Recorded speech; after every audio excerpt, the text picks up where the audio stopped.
श्री शिवाय नमस्तुभ्यं श्री शिवाय नमस्तुभ्यं श्री शिवाय नमस्तुभ्यं आओ से श्री शिवाय नमस्तुभ्यं श्री शिवाय नमस्तुभ्यं शिवाय नमस्तुभ्यं श्री शिवाय नमस्ते हर महादेव हर। भगवान शिव की कथा कर रही है। गोपियां भगवान के लिए अपना घर खोल कर जा रही हैं और सखी को छोड़ कर जा रही हैं। सखी को छोड़ा है। भाव देखिएगा कितना सुंदर है। दही बेचन मथुरा जाऊं रे ध्यान रखियो गुजरिया शाम से पहले घर ना आऊं रे ध्यान रखियो साथ में बोलो जरा ध्यान रखियो रखियो गुजरिया काना जो आवे तो आवन दियो।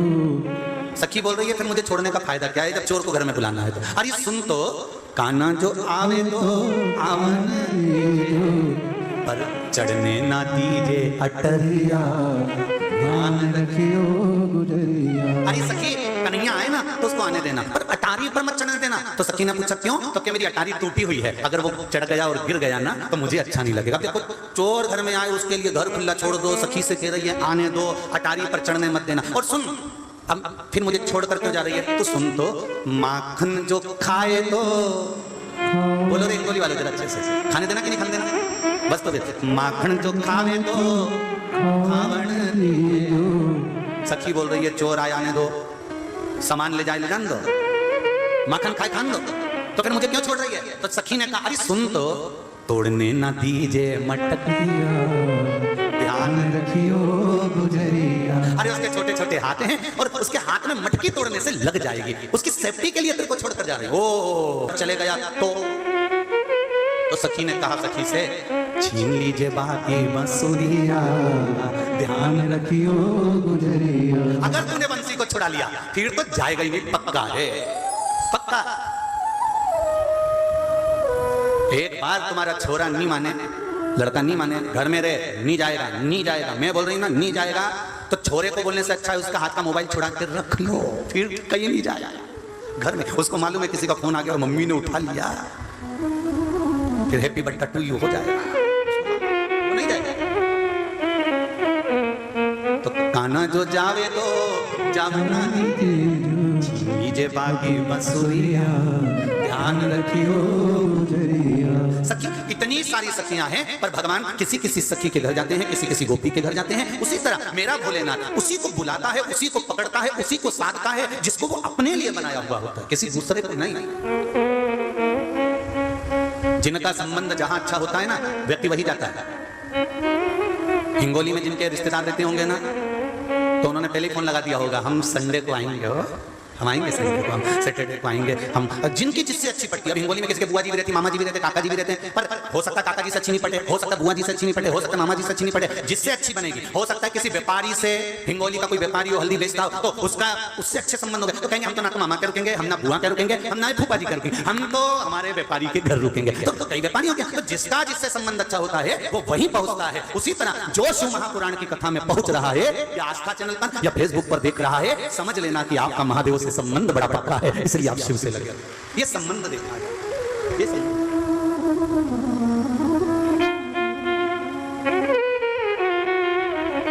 हर पल हर घड़ी हर क्षण संबंध का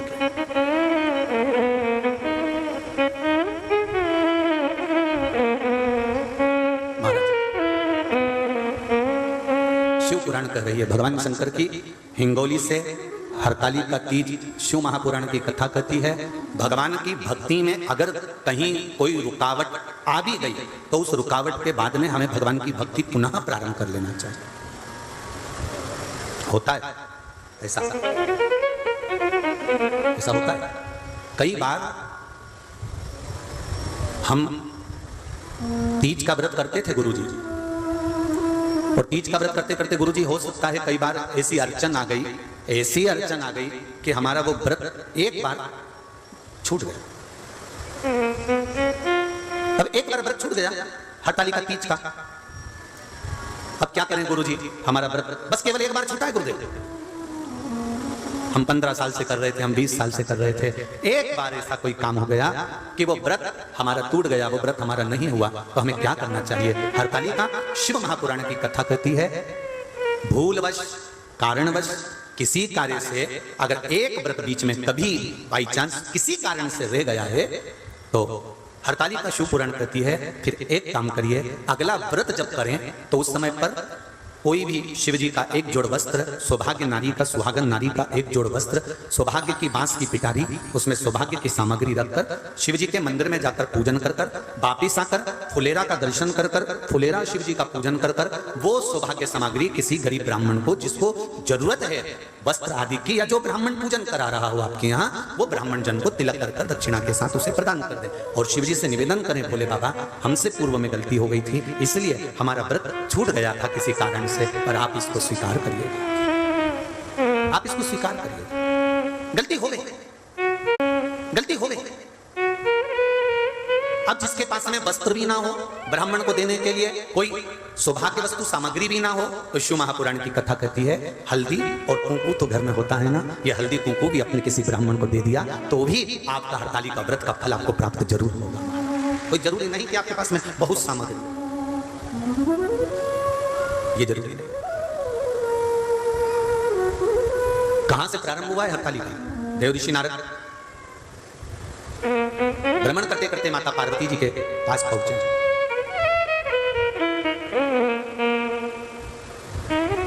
और माता पार्वती जी को देखा देव ऋषि नारद ने, बहुत देर तक एक केंद्रित होकर देव ऋषि नारद देख रहे माता पार्वती जी। जिन माता पार्वती जी के भाग्य का गुणगान देव ऋषि नारद ने करा था कि इनको ऐसा पति मिलेगा, नग्न वेशधारी, भस्मी रमाने वाला, जटाजूट बांधने वाला, मृग चर्म पहनने वाला, जब देव ऋषि नारद बारंबार करें कि इनको ऐसा पति मिलेगा तो पार्वती जी की माता मैनावती ने तो कह दिया था कि मैं बेटी का ब्याह नहीं करूंगी, हिमालय राज ने कह दिया हम भी ठीक है हमारी बेटी को घर में रख लेंगे, पर ऐसे लड़के के साथ बेटी नहीं ब्याएंगे जिसके साथ में हमारी बेटी को जिंदगी भर दुख रहे। गाय, बेटी और लक्ष्मी 50 बार विचार करो तब किसी को दो। बेटी को विवाह करने से पहले 50 बार विचार करना, क्या ये लड़का तुम्हारी लड़की के लिए ठीक है? क्या ये लड़का तुम्हारी बेटी के लिए ठीक है? जनक जी महाराज ने माता जानकी का स्वयंवर रखा था, माता सीता का स्वयंवर, और जनक जी ने जो माता सीता का स्वयंवर रखा, उस स्वयंवर का ये कलाकारों ने, ये फिल्म बनाने वाले ये कलाकारों ने उस स्वयंवर का इतना हंसी मजाक बना दिया, इतना हंसी मजाक बना दिया कि वहां हीरो हीरोइन के स्वयंवर होने लगे थे। आपने देखा होगा टीवी पर। और स्वयंवर होने के बाद में उनसे शादी भी हो गई, कहीं का जीत भी गया तो, और 1.5 महीने के बाद तलाक भी हो गया। अब देखिए जरा, जब तुमने जानकी जी से इसकी होड़ करी है, जब तुमने राम जी से इसकी होड़ करी है, जब तुमने इसकी होड़ माता जानकी और राघव जी से करी है, मेरे राम जी से करी है, तो सीता राम जी ने इतना दुख माता जानकी को आया तो भी वो राम से दूर नहीं हुई, इतना दुख राम जी से आया पर राम जी सीता से दुख दूर नहीं हुए। एक जानकी जी को खोजने के लिए रावण का संहार कर दिया। अगर तुमने स्वयंवर रखा था सीता जी को देखकर, अगर तुमने स्वयंवर रखा था जानकी जी को देखकर, ये फिल्म के कलाकारों ने जो हीरो हीरोइन ने टीवी पर खूब प्रपंचा मचाया स्वयंवर का, अगर स्वयंवर रखा था तो फिर निभाती ना जी, क्यों नहीं निभाया? 1.5 महीने में तलाक लेके फिर घर में बैठ गए, अब अगला स्वयंवर रचाने की तैयारी करने लगे। क्यों रचाया? सनातन धर्म की हंसी उड़ाने की आदत पड़ गई है लोगों को आदत है सनातन धर्म की, और ये मौका सनातन धर्म की हंसी उड़ाने का मौका किसी दूसरे ने नहीं दिया है। हम किसी को आक्षेप ना लगाएं, हम किसी को उंगली ना उठाएं, हम किसी के ऊपर एक उंगली उठाते हैं तो ये 3 उंगली हमारी हो जाती है कि ये सनातन धर्म पर उंगली उठाने का मौका किसी दूसरे ने नहीं दिया। ये 3 उंगली हमारी ओर जा रही है, मतलब सनातन धर्म पर उंगली उठाने का मौका हमने दिया, नहीं तो किसी की सामर्थ्यता है भला की सनातन धर्म पर कोई उंगली उठा दे। उन्होंने टीवी पर स्वयंवर रचा और आप बिल्कुल टाइम पे 8 बजे टीवी खोल के बैठ गए। अब देखेंगे अगला क्या बोलती, अब देखेंगे। और युवान छोरा छोरी देखे तो चल जाए, डोकरा डोकरी भी के लगा स्वयंवर लगा, डोकरा डोकरी भी बैठे बस स्वयंवर देखा, पर किसी एक ने एक पत्र लिखकर नहीं भेजा कि ये कौन सा प्रपंच रचा कर रखा है तुमने सनातन धर्म पर हंसी उड़ाने के लिए, ये कौन सा उपहास उड़ा रहे हो तुम? किसी एक ने पत्र नहीं लिखा, सब टीवी खोल खोल कर देखते रहे, सब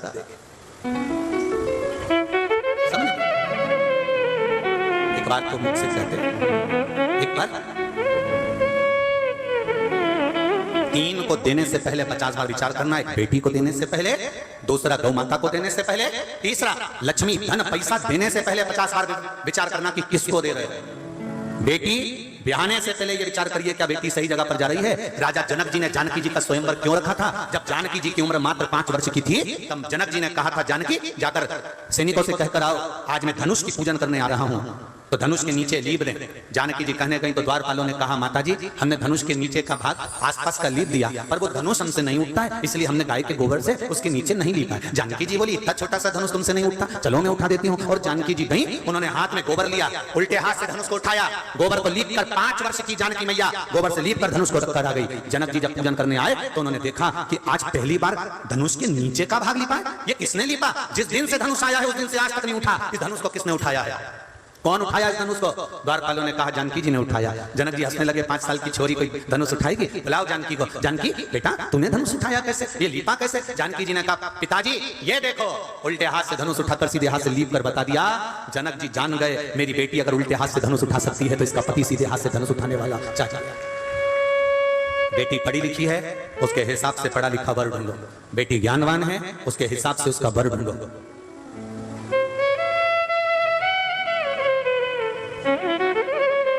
उसके हिसाब से वर ढूंढो।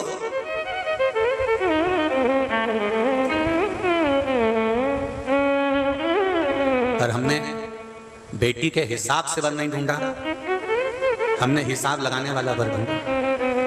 पेट्रोल पंप कितने हैं? उनका शॉप बहुत अच्छा है, 4 दुकानें हैं, खूब पैसा है, राशि ठाट है, राशि ठाट है, खूब पैसा, प्लाट है पुणे में, हिंगोली में, यहाँ वहां उनकी जमीन ही जमीन है, पैसा ही पैसा है। और हमने थोड़ा सा छोरा ऊंचा नीचा देखा और ब्याह दिया, और बेटी गई और मालूम पड़े तुमने धन तो देखा था पर किस्मत किसने देखी? 4-6 साल में जो पैसा देखा था, कहीं डब्बे मब्बे में, कहीं शेयर मार्केट में, कहीं चूना लग गया, इतना ऊपर देख कर दिया था वो नीचे खड़ा था। ये देख कर देने की अपेक्षा ये देखना था कि लड़का लड़की को स्नेह करने वाला है कि नहीं, संभालने वाला है कि नहीं, विपदा में घबराने वाला तो नहीं है, हर पल हर घड़ी धर्म के लिए, समाज के लिए, परिवार के लिए, कुटुंब के लिए खड़ा रहने वाला है कि नहीं। फिर थोड़ा धन भी कम होता तो ढक जाता, उसके भाग्य में होता तो निकाल ले जाता।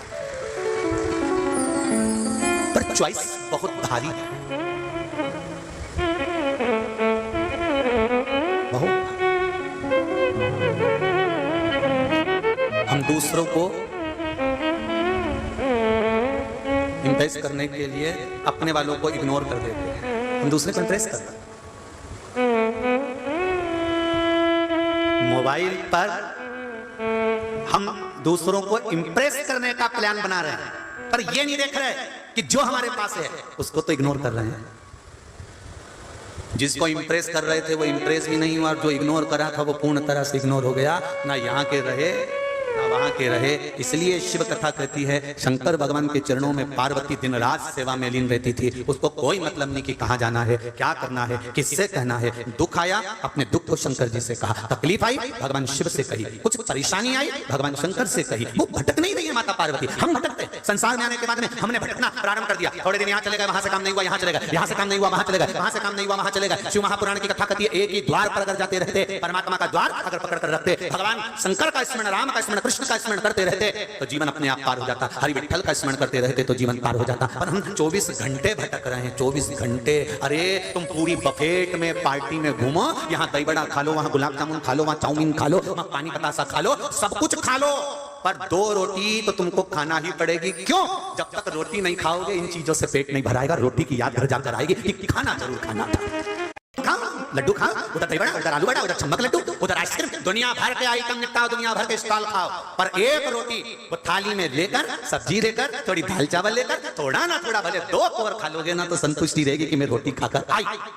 इन चीजों से पेट नहीं भराएगा। कभी इधर भटक लिया, कभी उधर भटक लिया, कभी उधर भटक लिया, आखिरी में रोटी के पास तो आना पड़ेगा। ये स्टॉल सबसे भारी है, और जो आखिरी में भी इस स्टॉल पर नहीं आता फिर उसका इंस्टॉलमेंट पूरा जमा हो जाता।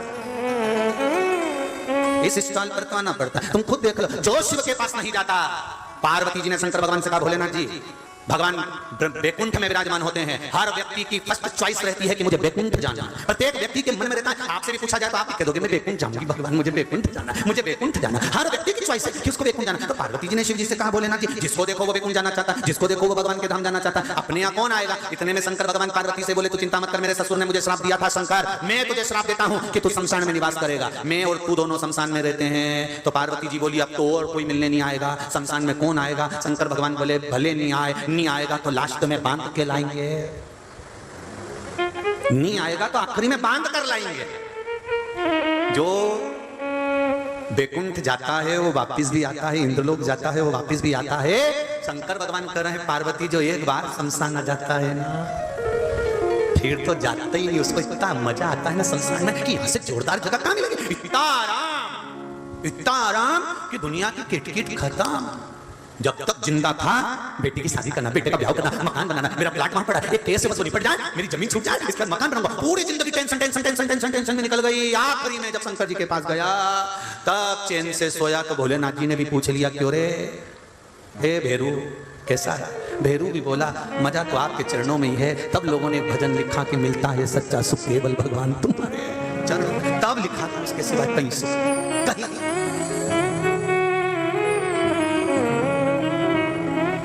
चाहे अग्नि में मुझे जलना, चाहे कांटों पर मुझे सोना, चाहे छोड़ के देश निकलना हो, रहे ध्यान तुम्हारे चरणों में। हे भगवान, अब मेरा मन कहीं नहीं लगता, केवल तुम्हारे चरण में, केवल तुम्हारे सिवा में कहीं जाना नहीं चाहता। और जिसने शिव के चरण पकड़ लिए, जो शंकर का हो गया, सारा भार शिव का हो गया, सारा भार। तुम एक बार दिल लगाओ तो भोलेनाथ से,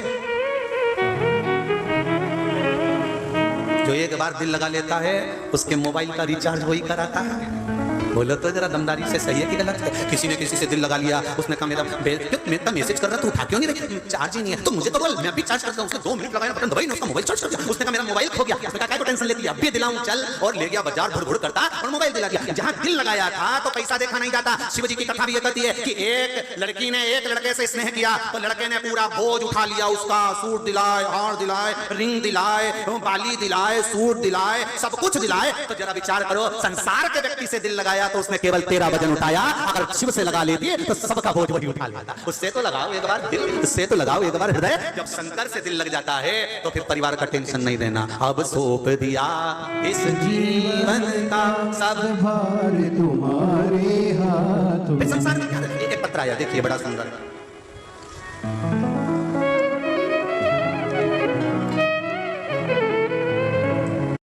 नमस्ते।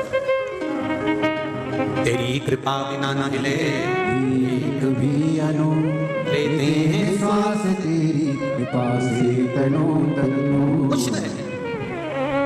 और परली वैजनाथ से जिन्होंने मैसेज करे हैं वो मैसेज आशीष जी राय के पास है। मैं चाहूंगा वो मैसेज आस्था चैनल पर दिखाए जाएं कि जिन्होंने कथा सुनी है और उनका जो काम हुआ है, उन्होंने अपना नाम, एड्रेस, मोबाइल नंबर के साथ लिखकर भेजा है कि बाबा ने केवल 7 दिन की कथा सुनकर हमें क्या दिया है गुरुदेव। और पत्र जो मोबाइल पर भेजे हैं 3-4 पत्र आशीष जी के पास में है, वो आस्था चैनल पर अवश्य दिखाएं, जैसा भी समय लगे उसके अनुसार। शंभु शिव कथा था, इसीलिए हम बार बार कहते हैं कि विश्वास है मेरा शिव। और जितने लोग यहाँ कथा श्रवण करने बैठे हैं, मेरे बाबा के भरोसे पर कह सकता हूँ, मेरे बाबा के विश्वास पर कह सकता हूँ, दिल से सुनना, दिखावे से नहीं। मेरे भगवान को दिखावा प्रिय नहीं है। शमशान में जाकर कोई दिखावा करता है क्या? अरे बोलो तो जम के। जो अच्छा सेठ से सेठ भी मरता है तो डनलप के गद्दे पर नहीं जाता, बांस पर और घास पर ही जाता है। सेठ से सेठ भी मरता है तो मखमल के कपड़े पहनकर नहीं जाता, वही सफेद और लाल कपड़े में लपेट कर जाता है। उसके यहाँ दिखावा चलता नहीं है। तुम दिल से शिव महापुराण की कथा सुनो, दिल से सुनो। माना इस पंडाल में जगह नहीं तो दूसरे पंडाल में बैठकर सुनो, दूसरे में नहीं हो तो तीसरे में बैठकर सुनो, तीसरे पंडाल में जगह नहीं हो तो चौथे में बैठकर सुनो।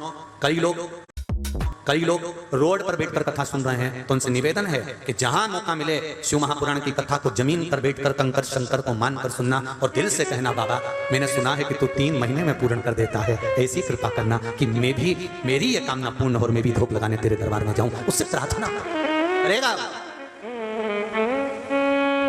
उसे दिल से कहो तो। बेटी, गाय और लक्ष्मी 50 बार विचार करो तब दीजिए। बेटी को हर कहीं नहीं दे देना, गाय तो किसी ऐसे हमारे दादाजी चले गए, हमारे काका जी चले गए, गौदान करना है, ब्राह्मण को गाय दी, ब्राह्मण ने गाय ली। अब ब्राह्मण के घर में खुद की रहने की जगह नहीं, तो गाय कहां से बांधेगा, भूसा कहां रखेगा, चारा कहां रखेगा, पानी कहां पिलाएगा। उसने गाय ले ली, थोड़ा सा सोने के सिंह चांदी के खुर के चक्कर में गाय ली, गाय लेकर दूसरे को भेज दी, दूसरे ने तीसरे को भेज दी, तीसरे ने चौथे को भेज दी। वो गाय बिकते बिकते कसाई के हाथ में चली गई, गाय कटी तो बद्दुआ ब्राह्मण को नहीं लगी जिसने ली थी, बद्दुआ उसको लगी जिसने दी थी। संकल्प तुमने दिया है,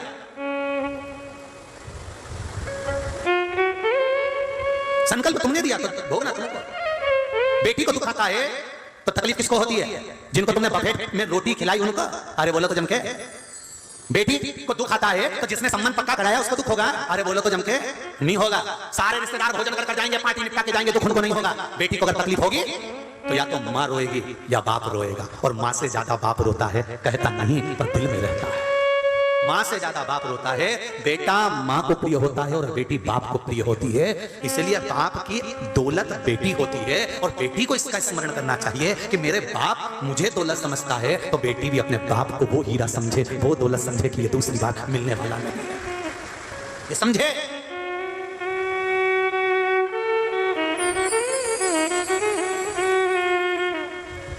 कसाई के घर में बेटी गाय चली गई, देने वाले को रोना पड़ा। पैसा तुमने दिया, कोई भिखारी मांगने के लिए आया, कोई भिक्षुक मांगने के लिए आया। ट्रेन में सफर कर रहे थे, ट्रेन में जा रहे थे, छोटा सा लड़का आ गया, अपना कपड़ा उतारा, पोछा लगाने लगा ट्रेन में। तुमने 1 रुपया निकालकर पर्स में से उस छोरे को दे दिया। उस लड़के ने वो 1 रुपया लिया, इकट्ठा करा, अगले स्टेशन पर उतरा, कोई सामान नशे का ले लिया, रुमाल में डाला, सूंघ रहा है, और लड़का नशे में आती आती एक दिन मर गया। उसके मरने में 1 रुपया तुम्हारा लगा है तो तुमको भी हिसाब तो देना पड़ेगा, भोगना पड़ेगा। जिस भिखारी के कटोरे में पैसा दिया, भिखारी लेकर मदिरा की दुकान पर चले गया, वैश्यावृत्ति में चले गया, मांसाहार में चले गया, तुमने लक्ष्मी को गलत हाथ में दे दिया। लक्ष्मी अगर गलत जगह पर जाकर रोती है तो दान करने वाले को रोना पड़ता है। गाय, बेटी और लक्ष्मी 50 बार विचार करो तब किसी को दो, मत 50 बार विचार करना क्या ये सही है।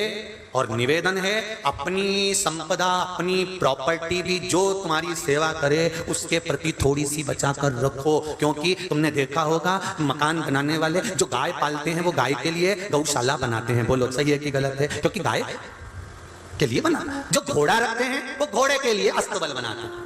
जो मुर्गा मुर्गी रखते हैं वो मुर्गा मुर्गी के लिए जगह बनाते हैं। बोलो बनाते कि नहीं बनाते? जो कबूतर रखते हैं वो कबूतर के लिए घर बनाते हैं। जो मिट्ठू रखते हैं, तोता रखते हैं, वो तोते के लिए घर बनाते हैं। जो मगर रखते हैं वो मगर के लिए घर बनाते हैं। जो जिस जानवर को रखते हैं उसके लिए घर बनाते हैं। पर कभी तुमने सुना कि किसी ने गधे के लिए घर बनाया?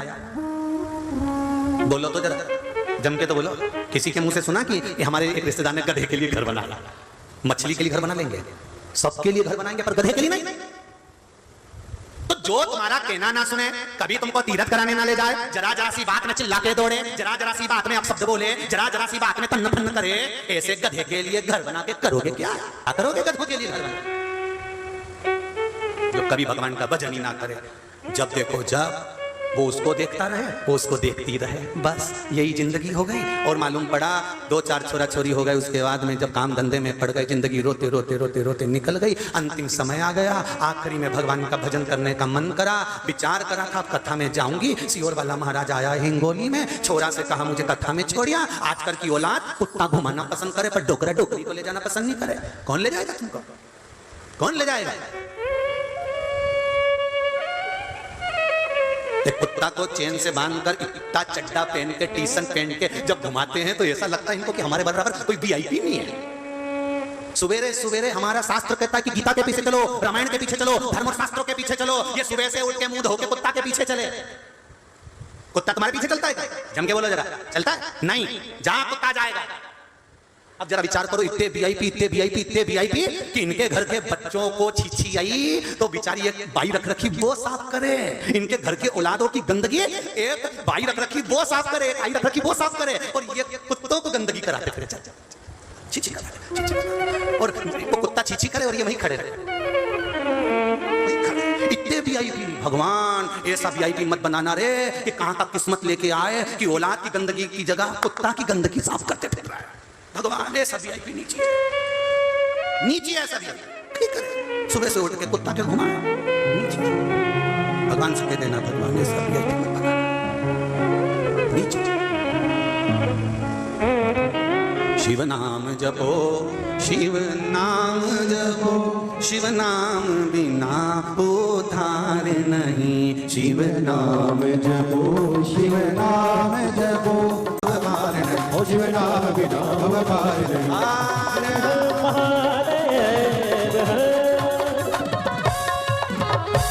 भगवान शिव के मूल मंत्र शिव महापुराण का जो आनंद देने वाला मंत्र है, जिसके बल पर जीव को सुख का अनुभव होता है, उस मंत्र का जाप बाबा से हृदय से दिल जोड़कर, मन जोड़कर, चित्त जोड़कर कहें। श्री शिवाय नमस्तुभ्यं, श्री शिवाय नमस्तुभ्यं, श्री शिवाय नमस्तुभ्यं, श्री शिवाय नमस्तुभ्यं, श्री शिवाय नमस्तुभ्यं।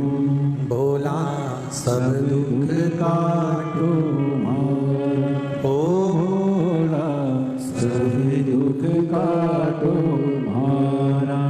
शिव शंकर जपो तेरी माला, भोले बाबा जपो तेरी माला, भोला सब दुख काटो मारा, ओ भोला सब दुख काटो मारा।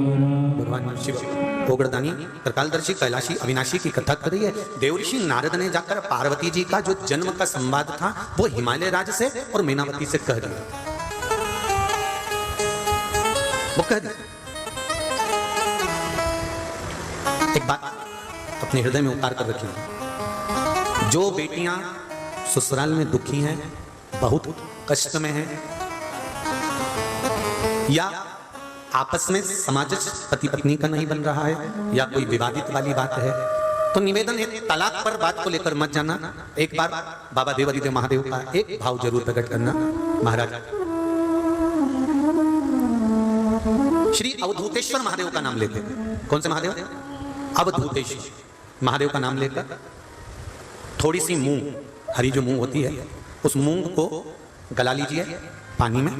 गलाने के बाद में उस मूंग को शिव मंदिर में ले जाकर भगवान जो नंदीश्वर विराजमान होते हैं वहां रखकर 7 बेलपत्र उस मूंग पर चढ़ा दीजिए। चढ़ाकर बेलपत्र मेरे देवादिदेव महादेव को अवधूतेश्वर महादेव के नाम से समर्पित कर दीजिए। वो मूंग उठाकर गौशाला में या आपके रोड पर कोई नंदी दिख जाए या गौशाला में कोई नंदीश्वर हो तो उस नंदी को वो मूंग खिला दीजिए थोड़ी सी।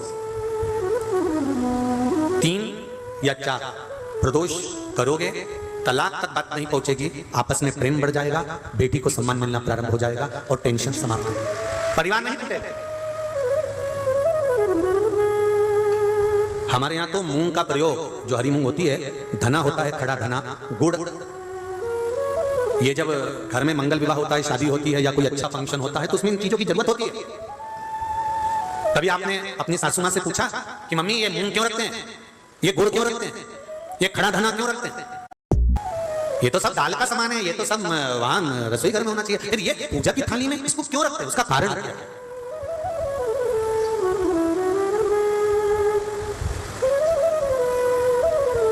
उसका कारण क्या है? कभी अपनी सासू मां से पूछना तो सासू मां बताएगी कि जिस समय पर भगवान शिव, भगवान महेश और उमा का संबंध हुआ था, भगवान शंकर के 51 विवाह पहले हो चुके थे, पार्वती के साथ में 52वें नंबर का विवाह है शिव जी का। इससे पहले उमा, कात्यायनी, सती, कुष्मांडा, ऐसे भगवान शंकर के साथ में जो शिव जी के गले में मुंडों की जो माला होती है ना, उस माला में जो मुंड पड़े होते हैं वो 51 है। पार्वती माता ने पूछ लिया ये मुंडे किसके हैं? शिव जी ने कहा सब तेरे। पार्वती ने पूछा वो कैसे? शिव जी कहते हैं तू इतने बार प्राणों को छोड़ चुकी है और जितने बार तू प्राण छोड़ती है उतने मुंडे में गले में धारण कर लेते, तेरी माला बनाकर पहनता। उमा और महेश का जब विवाह हुआ था, भगवान उमा और माता उमा और भगवान महेश का जब मंगल विवाह हुआ था, उस विवाह के समय पर माता उमा रुष्ट होकर भगवान शिव से, ऐसा नहीं है कि केवल माता उमा रुष्ट हुई, तिरुपति चले जाओ तो माता लक्ष्मी रुष्ट होकर नीचे बैठी है। इंद्र जी का दर्शन करो तो इंद्राणी पारिजात के वृक्ष के लिए रुष्ट होकर,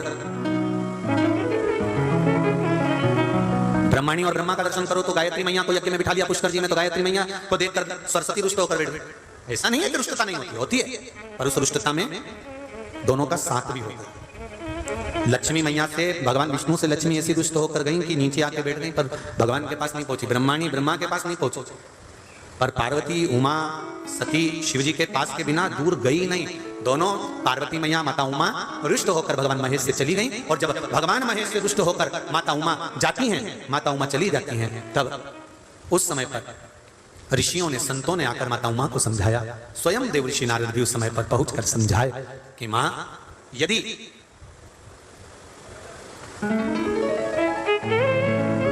जो नंदी दिन भर भगवान की आराधना में लगा रहता है, उस नंदी को यदि अर्चन किया जाए तो उसका फल हमें मिलेगा। उमा माता ने दोनों के संबंध को श्रेष्ठ बनाने के लिए मुंह भगवान नंदीश्वर को समर्पित कर दिया। बहुत ध्यान दीजिएगा, आज भी बुजुर्ग माताएं पूजा की जो थाली रहती है उसमें गुड़, मूंग, धना, जब मंगल विवाह होता है, जब कोई अच्छा कार्य होता है, शुभ कार्य होता है, तो उसमें ये रखती हैं। उसका कारण है कि जिसका संबंध जोड़ा जा रहा है, जो लड़का लड़की का संबंध हो रहा है, या कोई सगाई हो रही है, या इन लोगों का आपस में कोई जुड़ाव हो रहा है, या दो रिश्तेदार आपस में मिल रहे हैं, तो इन लोगों में कभी विवाद खड़ा नहीं, कभी विवाद इनका आपस में। अब यहाँ का तो नहीं मालूम, पर हमारे उधर तो आज भी नियम है, जब कोई अतिथि आता है, कोई विशेष आता है, तो जब आरती उतारते हैं तो थोड़ा सा गुड़ अतिथि को मुख में दे देते हैं, हाथ में दे देते हैं। अब यहाँ का नहीं मालूम, पर हमारे उधर का तो नियम है। मारवाड़ में भी, राजस्थान में भी, मध्य प्रदेश में भी, आदि का यहाँ पे भी शायद होगा कि आरती करते समय थोड़ा सा गुड़, उसमें शक्कर नहीं, गुड़ दिया जाता है। उस गुड़ की महत्वता क्या होती है, गुड़ की मूलता क्या होती है? महाराज, शक्कर के दाने बिखरे रहते हैं और गुड़ के दाने बंधे रहते हैं। इसलिए सनातन धर्म में केक काटने की प्रथा नहीं है। सनातन धर्म में लड्डू बनाकर बांटने की प्रथा। केक सनातन धर्म में नहीं काटा जाता। केक काटोगे तो टुकड़े टुकड़े होकर अलग हो जाएगा, और लड्डू का मतलब होता है कि बिखरे बिखरे दानों को जोड़कर एक कर देना और उसे वितरित कर देना। मतलब संसार को, परिवार को, कुटुंब को एक करने का सनातन धर्म ज्ञान देता है। सनातन धर्म भंडार गुड़ जोड़ता। जितने समय अतिथि हमारे घर में रहे, मेहमान हमारे घर में रहे, जिसको हमने आरती के समय पर गुड़ दिया है, जिसको हमने गुड़ दिया है, वो पाकर आनंद के साथ में रहे। अच्छा, कभी तुमने सुना जो जिसके यहाँ पर गणेश जी नहीं होते शादी ब्याह में अगर गणेश जी नहीं मिलते तो क्या करते हैं, जो ढेला होता है ना, उसी को आधा तोड़कर गणेश जी बना के रख देते हैं, और उसी आधे गुड़ के ढेले का भोग लगा देते हैं। गुड़ का ही गणेश और गुड़ ही खजाना। देखिए जरा भाव देखिए हमारे सनातन धर्म, भगवान को रिझाने का तरीका देखिए। अब कई लोग कहते हैं ये गुड़ से क्या होता है, ये मूंग से क्या होता है, धने से क्या होता है, चावल से क्या होता है, बेलपत्र से क्या होता है। अरे भाई, समर्पित करोगे, पाओगे तो जानोगे ना। और हमने पहले भी कहा, आज फिर कह रहे, शिव मंदिर में चढ़ी हुई बेलपत्र आप अगर उठाकर ला रहे हो, निर्माल्य उठाकर ला रहे हो, तो शंकर भगवान से बेलपत्र लाते समय आपको उठाने से पहले शिव जी के सामने हाथ जोड़कर, हाथ पसार कर कहना पड़ेगा, बाबा मुझे ये रोग है, इस रोग के लिए मुझे औषधि के रूप में आप बेलपत्र दे दीजिए। हम ये नहीं जानते क्योंकि शिव महापुराण में लिखा है कि नर्मदेश्वर महादेव पर चढ़ा हुआ सामग्री निर्माल्य प्रसाद पा सकते हो, बाकी के शिवलिंग पर चढ़ा हुआ का भाग तो जो वैरागी होते हैं, त्यागी होते हैं, संत होते हैं, साधु होते हैं, उनके लिए होता है। पर यदि हम नर्मदेश्वर महादेव नहीं भी है और हमको रोग है, तकलीफ है, कष्ट है, तो जो बेलपत्र हम शंकर जी से मांग कर ला रहे हैं, उनसे कहकर लाओ, हमें औषधि दे दीजिए। तो वो औषधि के रूप में हम लेकर आएंगे, तो वो हम खाएंगे तो हमारे शरीर को वो लगेगी। हम ये नहीं कह रहे कि आप किसी का लेकर आओ या नर्मदेश्वर को ढूंढो फिर उसका शिवलिंग लेकर आओ। कहां ढूंढोगे? आप तो औषधि मांग कर लाइए, आप उसे औषधि के रूप में मांगो। शंभो शरणे मांगू घड़ी रे घड़ी, दुख काटो दया करी दर्शन आबो। देव ऋषि नारद ने पार्वती जी को देखा, जिनका भाग्य में बता कर आया था, जो पार्वती के पिता को नित्य कराया था। ये पार्वती को जो पति मिलेगा वो नग्न वेशधारी, भस्मी रमाने वाला, जटाजूट बांधने वाला, एकांत का वास करने वाला, ऐसा पति मिलेगा। तो देवऋषि नारद से कहा हम इसका विवाह नहीं करेंगे, हम इसको घर में रखेंगे। तब नारद जी ने कहा बेटी के भाग्य में सुख लिखा होगा तो सुख मिलेगा, और दुख लिखा होगा तो दुख मिलेगा। तुम करोड़ों का वैभव देखकर भी दे दोगे, किस्मत में लिखा होगा तो ही तो भोग पाएगी ना, किस्मत में नहीं होगा तो भोगेगी क्या? कितना हम छाट बीन कर काम करते हैं साहब, मेरा छोरा, उसके लिए बहू लाना है, कोई अच्छी मिल जाए, सुशील मिल जाए, सारा घर संभाल ले, परिवार संभाल ले, कुटुंब संभाल ले। कितनी आस लेकर आते हैं, कितना नाचते हैं, महिला संगीत में भी अपन थोड़ा थोड़ा डोल लेते हैं, कितना खर्चा करते हैं, कितना पैसा लगा देते हैं कि बहू आएगी, गरम रोटी देगी, प्रेम से बोलेगी, बहुत स्नेह से रहेगी। मेरे को करना क्या है, गिना चुना परिवार, आजकल कोई इतना बड़ा परिवार नहीं होता, 4 5 6 लोगों का परिवार, सब उसी का तो है। मुझे संभाल लेगी, सेवा करेगी, बहुत अच्छी लड़की आ रही है, बहुत सुंदर आनंद में बहू आ रही है। अब लेकर इतनी तमन्नाओं के साथ आए थे कि अच्छा बोलेगी, गरम रोटी। Where are you? I have no idea. Circle it. Circle, let me circle it. I can find anything if I circle it, so let me circle it. रोटी देगी। अब वो क्या दे रही है ये तो सियोर वाला भी नहीं जान सकता।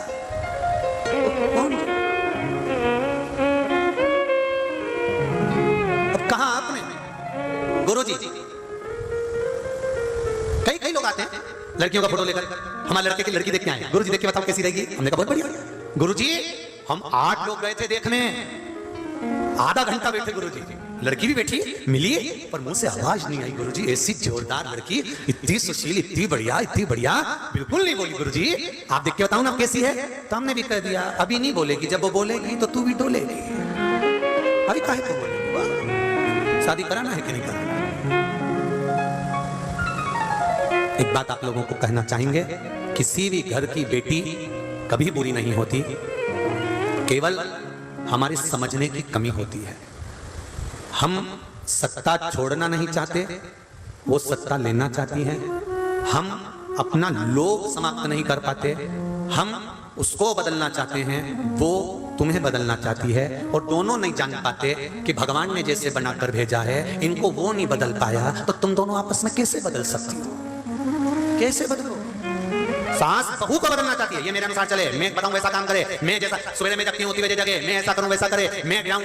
होता है एक बहू बेचारी कचौड़ी बना रही थी, कचौड़ी बनाते साथ चिल्ला के बोली, एक कचौड़ी को सही से सेकना, एक पूरन पोली को सही से बनाना, आटे में ऐसे भर, ऐसे कर, एक भजिया अच्छा तलना, एक कचौड़ी अच्छी बनाना, एक इडली अच्छी बनाना। जब देखो जब सास बोलती रहे एक काम ऐसा करो, एक काम ऐसा करो। एक दिन बहू नहाने के लिए गई, 4 घंटे बाहर नहीं गई, 4 घंटे ही नहीं। सास चिल्लाती रही, बेटा क्या कर रही है? मम्मी एक बाल को शैम्पू कर रही हूं। और बोल, एक कचौड़ी को तल। तो क्यों बोले? वो उसको बदलना चाहती है, वो उसको बदलना चाहती है। अब ये दोनों ही नहीं जानते कि इनको बदलना कठिन है, बहुत कठिन।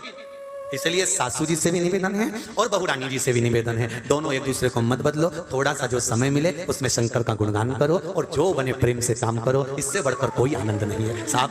गृहस्थ आश्रम से बड़ा कोई आश्रम नहीं है, उसमें जो सुख है वो सुख कहीं नहीं। आप दिल से रहिए, प्रेम से, आनंद से, स्नेह से।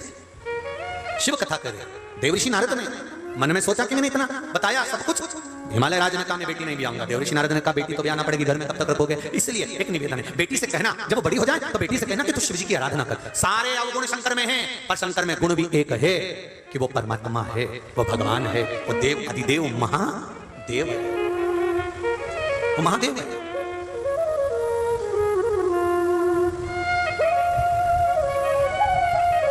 पूछा, नैनावती ने पूछा देवर्षि नारद से, नारद एक बात पूछूं मैं हमसे, मैं आपसे पूछूं एक बात? हाँ बोलिए, क्या बात? बोलो। देवर्षि नारद ने कहा क्या बात है? नैनावती कह रही है शिवजी क्या मेरी लाड़ों को, मेरी बेटी को निभा लेंगे? शंकर क्या मेरी बेटी को निभा लेंगे? देवर्षि नारद ने कहा जिसके दांतों में विष होता है वो गले में पड़ा है तो भी निभ रहा। बोलो सही है कि गलत है? दांतों में विष है, गले में पड़ा है तो निभ रहा है। कंठ पर विष भरा है तो भी आनंद में रह रहा है। जिसको टेंशन बहुत होता है उसकी रात की नींद चली जाती है, पर शंकर भगवान के कंठ पर विष भरा है तो भी आंख बंद करके चकाचक बैठे, कोई टेंशन।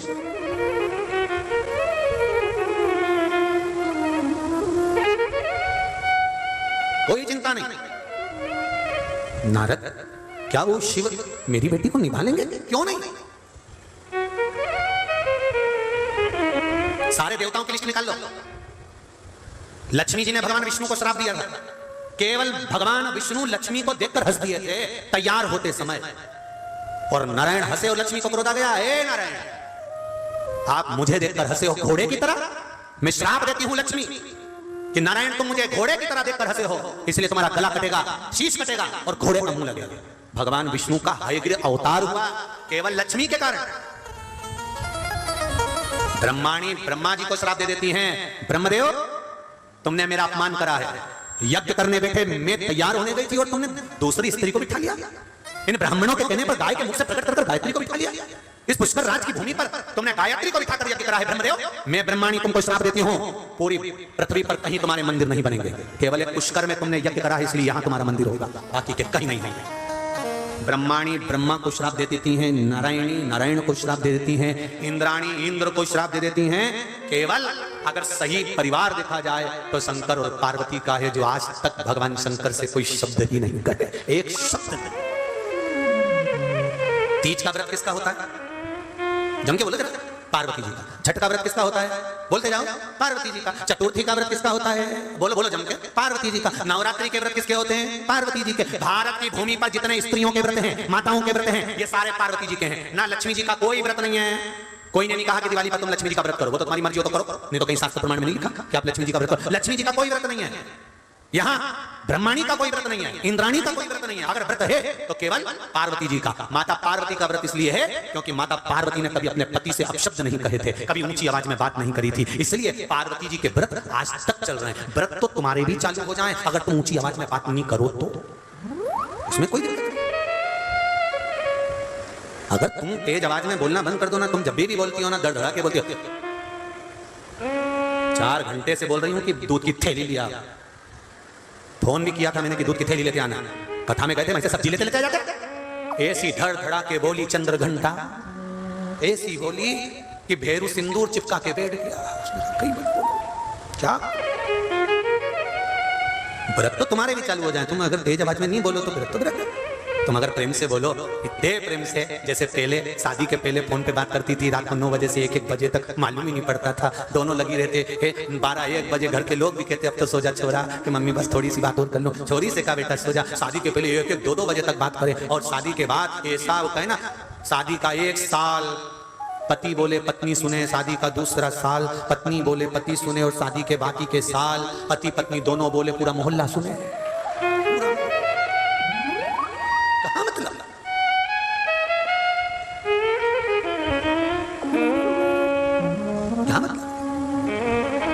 हृदय से बोलो तो, आप हृदय से दिखाओ तो शिव को। कहो पार्वती मैया से, जब पार्वती जी बड़ी हो जाए तो शंकर जी की आराधना करना। शिवपति के रूप में मिल गए तो जीवन सार्थक हो गया। कहा देव ऋषि नारद ने, शंकर अगर मिल गए तो जीवन में कहीं फिर भटकाव नहीं होगा, कहीं भटक नहीं सकते। आपसे भी निवेदन है, सारी समस्या का हल जरा जम के बोलो, 1 लोटा जल। और उस 1 लोटे जल की महत्वता को जिस दिन जान गए उस दिन जीवन आया। 1 लोटा जल उसे दिल से कहो, वो सुने नहीं। भाव उसको समर्पित हो, जैसे अर्जुन कृष्ण के प्रति समर्पित थे और कृष्ण माता कुंती के प्रति भाव प्रणीत, ऐसा हृदय से। केशवा माधवा तुझा नामात रे गुरुवा, केशवा माधवा तुझा नामात रे गुरुवा, तूच सारखा तूच देवा, तुला कुणाचा नाही। वेलो वेली संकटातून तारसी मानवा, केशवा माधवा तुझा नाम। भाव हृदय से, चित्त से, मन से आप भगवान को कैसे रिझा रहे हो, भगवान आपका होते चले जाए। अब दिल से पुकारो उसको। देव ऋषि नारद ने कहा पार्वती अगर शिव जी का स्मरण करे, भगवान शंकर का भजन करे, शंकर जी का गुणगान करेगी तो इसको शिवपति के रूप में मिल जाएगा। पार्वती मैया बड़ी हुई, थोड़ी सी अवस्था धारण करा माता पार्वती जी ने, वो भी देव ऋषि नारद ने जो कहा था बाल्य अवस्था का जो ज्ञान था वो पार्वती जी की चित्तवृत्ति में बैठ गया। बचपन का ज्ञान शिव तत्व का सुंदर आनंद देता है। जो लिंगायत संप्रदाय के लोग होते हैं, यहाँ है लिंगायत संप्रदाय के, अगर लिंगायत संप्रदाय के आए हो तो जरा हाथ हिलाइएगा। कितने लोग बैठे हैं लिंगायत संप्रदाय के? बहुत सारे हैं। लिंगायत संप्रदाय के जितने भी लोग रहते हैं, इनके यहाँ एक नियम सबसे भारी होता है। उस नियम के लिए पूरी लिंगायत संप्रदाय को मैं नमन करता हूं। वो नियम इनका इतना भारी होता है कि माँ बच्चे को जन्म देती है, पर जन्म लिए बच्चे को दूध जब तक नहीं पिलाती, जब तक इनके गुरु आकर उसके कान में शंकर का मंत्र नहीं दे देते, तब तक माँ बच्चे को दूध नहीं पिलाती। मैं नमन करता हूं लिंगायत संप्रदाय के सभी भक्तों को, जिनके गले में शिवलिंग, एक चांदी की डब्बी में बाबा शंकर का शिवलिंग, कंकर शंकर इनके गले में रहता है। हर पल हर घड़ी हर क्षण, हर पल हर घड़ी हर क्षण।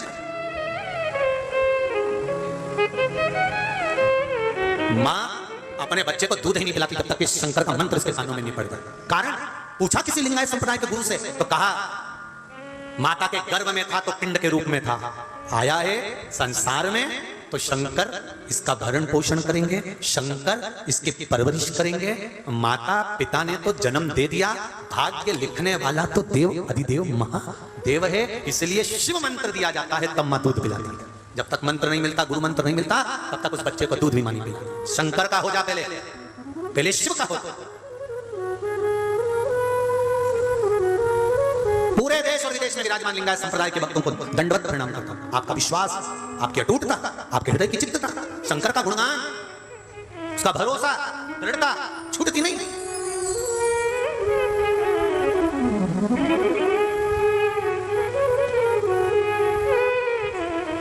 मस्तक पर त्रिपुंड, भस्म, गले में शिवलिंग, रुद्राक्ष, इसके सिवा इनका कोई मतलब नहीं।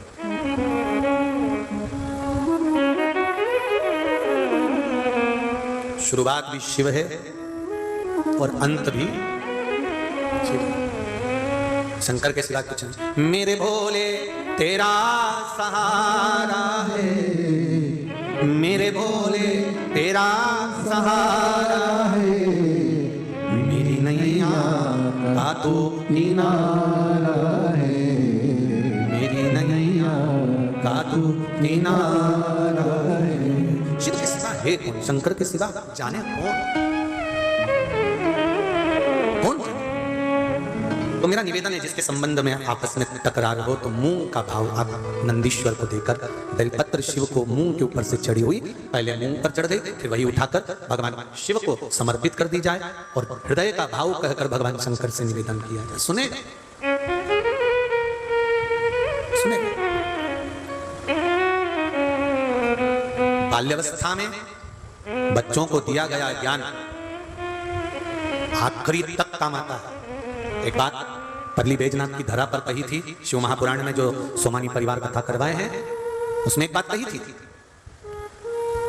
अगर आपके बच्चों ने एक लोटा जल शंकर भगवान को चढ़ाना प्रारंभ कर दिया, मंदिर जाना प्रारंभ कर दिया, तो आप टेंशन मत लेना, आपका बुढ़ापा वृद्धाश्रम में नहीं निकलेगा, घर पर ही निकलेगा और बेटा ही सेवा करेगा। जिनके बच्चों को मंदिर जाने में शर्म आती है, फटी हुई जीन्स पहनने में शर्म नहीं आती, 4 जगह से इतना बड़ा बड़ा फेंकड़ा लगा, उसमें शर्म नहीं आएगी, उसमें तो शान बढ़ेगी। और लोग भी पूछेंगे कहां से फटी है, बहुत जोरदार है।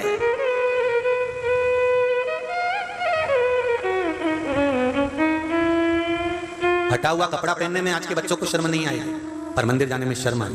पर वो समय गया कि बच्चों को मंदिर जाने में शर्म आती है।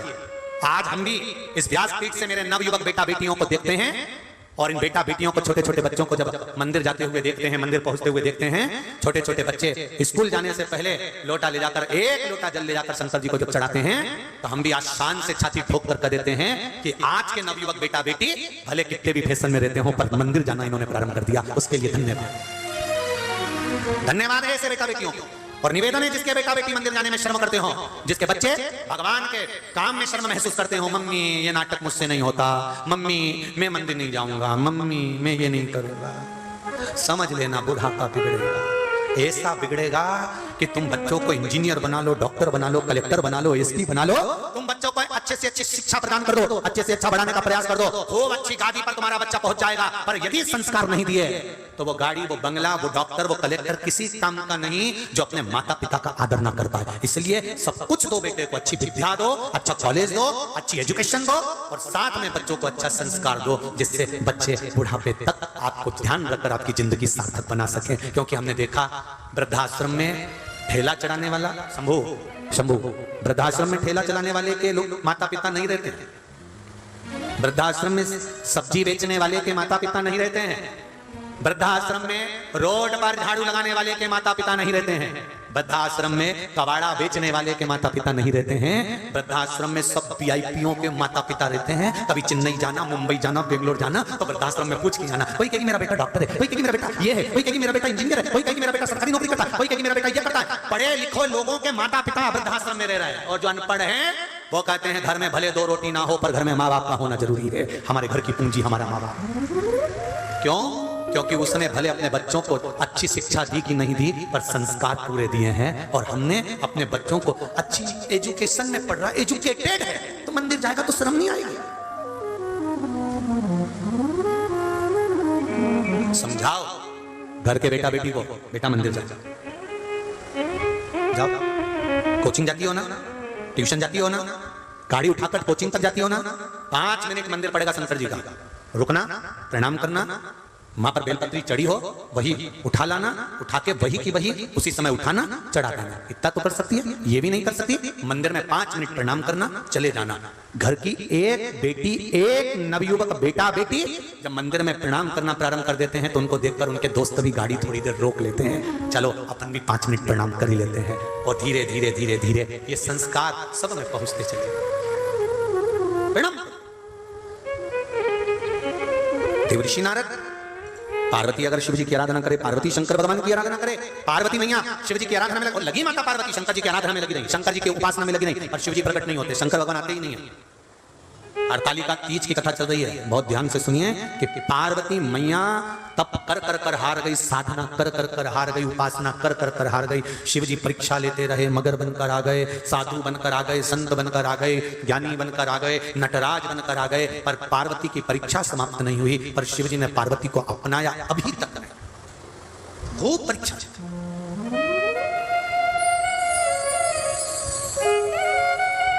खूब परीक्षा, थोड़ा सा क्रोध जाग जाता है, जब कोई काम नहीं होता क्रोध जाग जाता है, चिड़चिड़ प्रवृत्ति आ जाती है। उस जगह पर घर में अगर लग रहा है कि कई लोग कहते हैं 8 दिन से हमको अच्छा नहीं लग रहा, घर में बहुत ऐसा लग रहा है कि कुछ होने वाला है, मेरी आंख भी बहुत फड़क रही है, बहुत ऐसा लग रहा है कि कुछ ना कुछ तकलीफ होने वाली है, कुछ ना करिए, दुर्वा लीजिए। दुर्वा जानते हो, जो गणेश जी को दुर्वा चढ़ती है, दुर्वा लीजिए। उस दुर्वा को अशोक सुंदरी वाली जगह, अशोक सुंदरी की जगह जानते हो ना, जहां शिवलिंग है, ये पीठ भगवान की पीठिका, उसके ऊपर जो शिवलिंग रखा है, सामने से जहां पानी गिरता है, इधर गणेश जी का स्थान, इधर कार्तिकेय का स्थान, बीच में एक मोटी सी लाइन है, वो अशोक सुंदरी का स्थान। शंकर जी के शिवलिंग पर ऊपर से एक एक बूंद पानी गिर रहा है, वो शंकर जी की 5 बेटियों का स्थान, जया, विषहरा, सामरीबारी, दौतली और देव। बीच में अशोक सुंदरी का स्थान।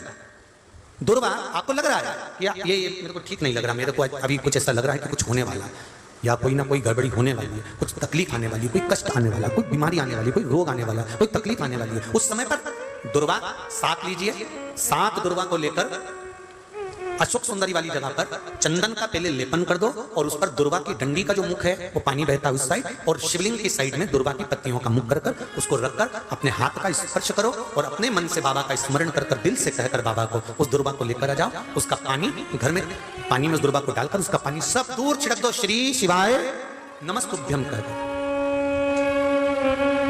जो नेगेटिव था, ऊर्जा थी, वो पॉजिटिव में बदलेगी, और आपको 15 मिनट के अंदर ऐसा लगेगा कि जैसे शंकर भगवान ने खुद अपना गंगा जल भेजा है और पूरे घर को पवित्र कर दिया है। मन में उत्साह, उमंग का एक आनंद था, आनंद। दुर्वा का वो फल,